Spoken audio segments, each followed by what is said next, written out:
Marvel का what if एक ऐसा सीरीज जो कि एनिमेटेड होने वाला है और मार्वल ने ये कहा है कि चाहे कितने भी पैसे खर्च हो जाएं ये सीरीज बहुत ही अमेजिंग होनी चाहिए। और अब हमारे सामने मार्वल के व्हाट इफ का जो ट्रेलर है वो हमारे सामने आ चुका है। तो इस वीडियो के अंदर मैं ब्रेक डाउन करने वाला हूँ और बताने वाला हूँ कि इस ट्रेलर में हमें क्या क्या देखने को मिलता है। हे गाइस, मैं हूं Sachin Nigam and let's begin the video. अब अगर चैनल पे आई गए हो तो सब्सक्राइब करो और आधा काम मत करना, बेल आइकन दबा के ऑल पे जरूर क्लिक करना। मार्वल की व्हाट इफ का जो ट्रेलर है ये लीक हो चुका है और हमारे सामने आ चुका है। तो बहुत ही अमेजिंग ट्रेलर है और मैं आपको एक एक फ्रेम के अंदर क्या क्या चल रहा है उसके बारे में बताऊंगा। जैसे ही हम इस ट्रेलर की शुरुआत करते हैं तो हमें बहुत ही अमेजिंग एनिमेटेड फील देखने को मिलती है और हमें ये बात ऑलरेडी पता थी कि ये जो शो होने वाला है ये एनिमेटेड होने वाला है। तो शुरुआत करते हैं ट्रेलर की, हमें देखने को मिलता है स्टीव रॉजर्स जो कि आप देख सकते हैं, साथ ही साथ हमें देखने को मिलता है हावर्ड स्टार्क और ये दोनों बहुत ही अमेजिंग लग रहे हैं और एक एनिमेटेड वाइब इसके अंदर से आती है। उसके बाद अगर हम सीन्स की बात करें तो यहाँ पे बहुत ही अमेजिंग सीन है। अगर गौर से देखेंगे तो ज्यादा पता नहीं चल रहा, बट मेरे हिसाब से ये जो कैप्टन अमेरिका है इन्फिनिटी वॉर का, शायद यहाँ पे हम देख सकते हैं हमें देखने को मिलता है थॉर और ऐसा एज्यूम किया जा रहा है कि ये हमको बेटा रे बिल हो सकता है या फिर लोकी हो सकता है, ये हमें बाद में पता चलेगा देखने के लिए। उसके बाद यहाँ पे बॉटम लेफ्ट के अंदर देखेंगे तो यहाँ पे आप देख सकते हैं एक प्लेन और साथ ही साथ आयरन मॉन्गर जैसे एक आयरन मैन लुकिंग आर्मर भी है। डेफिनेटली हमें इससे पता चलता है कि पैगी कार्टर हमें देखने को मिल सकती है। अब ये जो सीरीज का एपिसोड होने वाला है हमें ये नहीं पता कि पहला एपिसोड होगा या कौन सा एपिसोड होगा, बट इस एपिसोड का जो प्रेमिस होगा वो ये होगा कि अगर स्टीव रॉजर जो है वो सुपर सोल्जर सीरम नहीं लेता और उसकी जगह Peggy Carter super soldier serum ले लेती तो क्या होता, और ये बहुत ही अमेजिंग होने वाला है। तो अगर हम आगे फुटेज को देखें तो यहाँ पे हमें दिखाया जाता है एक बीम, उसके बाद ये फुटेज कंटिन्यू की जाती है। अब यहाँ से दो तीन चीजें हमारे सामने आती हैं आयरन मैन के बारे में। अगर आप बॉटम लेफ्ट के अंदर देखेंगे तो आपको आयरन मैन दिख जाएगा, डेफिनेटली आयरन मैन ही है, इसमें कोई शक नहीं है। और थोड़े दिनों पहले जेफ गोल्डब्लूम ने भी ये कहा था कि एक एपिसोड आने वाला है व्हाट इफ के अंदर जिसमें ग्रैंड मास्टर और आयरन मैन हमें देखने को मिलेंगे। और होगा प्रेमिस क्या कि अगर जो फर्स्ट एवेंजर हमने मूवी देखी थी उसके अंदर जब आयरन मैन स्पेस में जाता है उस वक्त अगर वो धरती पर नहीं आता और सकार प्लैनेट पे पहुंच जाता तो क्या होता। तो ये व्हाट इफ का मेरे ख्याल से सेकंड या थर्ड एपिसोड होने वाला है, जो कि बहुत ही अमेजिंग बात है। उसके बाद हमें एक शॉट देखने को मिलता है यहाँ पर हॉकाई का। अब काफी लोग ये कह रहे हैं कि जो हॉकाई है ये क्लिंट बार्टन नहीं है, यानी कि हॉकाई जो नॉर्मल है वो नहीं है, ये होने वाला है पीटर पार्कर। अब मुझे लग नहीं रहा क्योंकि ये जो ट्रेलर है फर्स्ट ऑफ ऑल इसकी फुटेज को ज्यादा अच्छी है नहीं, दूसरी बात अभी हम कुछ कह नहीं सकते व्हाट इफ के बारे में, तो मेरे को लगता है कि शायद ये पीटर पार्कर नहीं होने वाला है, ये हमें हॉकाई ही देखने को मिलेगा। बट अगर आपको लगता है कि पीटर पार्कर है और पीटर पार्कर स्पाइडरमैन नहीं बना, हॉकाई बन गया, तो आप मुझे बता देना कमेंट सेक्शन में। उसके बाद अगर आगे चले तो उसके बाद हमें दिखाई देता है वही क्रायो चेम्बर जिसमें से स्टीव रॉजर्स कैप्टन अमेरिका बन के बाहर निकला था, लेकिन इस वक्त यहाँ पर कैप्टन अमेरिका नहीं है, हमें देखने को मिल सकती है पैगी कार्टर जो कि स्टीव रॉजर्स की वाइफ बनी थी। तो ये बहुत ही अमेजिंग सीन है और हम देख सकते हैं उसके डोले शोले ही बन गए हैं। इसका मतलब ये है जो एक्सपेरिमेंट था जो कि किया गया था स्टीव के ऊपर, वही सेम एक्सपेरिमेंट अब पैगी कार्टर पे भी किया गया है और वो सक्सेसफुल हो चुका है। इस फुटेज के अंदर हमें अगला सीन दिखाया जाता है बहुत ही अमेजिंग।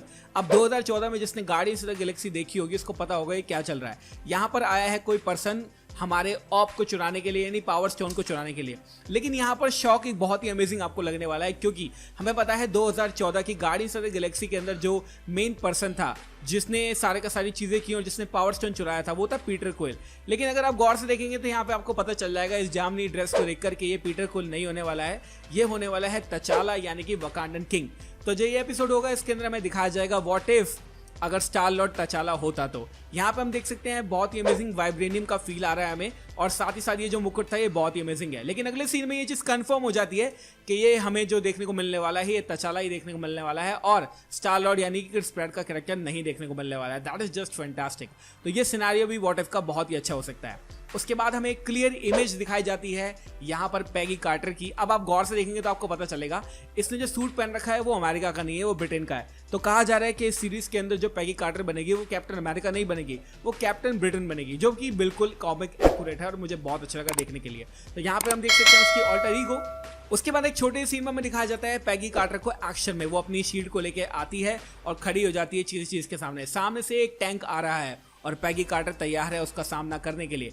यहाँ पर हम देखते हैं वो अपनी सुपर सोल्जर एबिलिटीज का इस्तेमाल करके पूरे के पूरे टैंक को उठा लेती है। इसका मतलब ये है कि वो बहुत ही ज्यादा ताकतवर है। लेकिन अगला जो सीन है वो इस सीन को भी स्टील कर लेता है। हम देख सकते हैं यहाँ पे हमें देखने को मिल सकता है एक नए तरीके का आयरन मैन आर्मर। अभी जो आयरन मैन आर्मर है ये बहुत ही पुराना है और इसमें से निकलने वाले हैं स्टीव रॉजर्स, यानी कि इस कहानी के अंदर हमें पैगी कार्टर के साथ साथ स्टीव रॉजर्स भी देखने को मिलेंगे। लेकिन यहाँ पे ट्विस्ट ये आता है कि स्टीव रॉजर्स कैप्टन अमेरिका नहीं है। इसके अलावा हावर्ड स्टार्क ने उनको एक ऐसा आर्मर बना के दिया जिससे वो आयरन मैन की तरह बिहेव कर सकते हैं। That is just fantastic. अभी तक तो मुझे इस ब्रेकडाउन के अंदर बहुत ही मजा आ रहा है और ये फुटेज मुझे बहुत ही पसंद आ रही है। तो हम देख सकते हैं यहाँ पर हमें स्टीव रॉजर्स देखने को मिलता है और दोनों की जुगलबंदी देखने को मिलती है, किस तरह से दोनों मिलकर लड़ाई कर रहे हैं। तो यहाँ पे स्टीव रॉजर्स का भी मेन रोल होने वाला है, साथ ही साथ हमें पैगी कार्टर का भी मेन रोल दिखेगा। व्हाट इफ अगर मार्वल सिनेमैटिक यूनिवर्स ही नहीं होता तो आप क्या करते? कमेंट सेक्शन में जाके जरूर बताना। उसके बाद हमें कुछ सीन दिखाए जाते हैं पैगी के और साथ साथ स्टीव रॉजर्स के, लेकिन यहाँ पे आता है एक शॉकर। अब फाइनली एक नए एपिसोड की यहाँ पे बात हो रही है जो कि है ज़ॉम्बी यूनिवर्स के बारे में। आपने अगर व्हाट इफ का लोगो गौर से देखा होगा तो उसके अंदर कैप्टन अमेरिका एज ज़ॉम्बी दिखे थे और यहाँ पर ये पिक्चर इस चीज को स्पेसिफाई कर देती है कि कैप्टन अमेरिका एक एपिसोड के अंदर ज़ॉम्बी बनने वाले हैं। मुझे लगता है ये जो एपिसोड होगा इसके अंदर बहुत सारे कैरेक्टर होंगे, मतलब हर एपिसोड के अंदर ज्यादा कैरेक्टर नहीं होने वाले हैं, 5 से 10, लेकिन इस एपिसोड के अंदर ज्यादा कैरेक्टर हमें देखने को मिलेंगे। हो सकता है पूरी की पूरी एवेंजर्स मूवी ही इसके अंदर हमें देखने को मिले। That is just going to be something fantastic. उसके बाद हम देख सकते हैं क्लियर शॉट बकी बार्न्स का।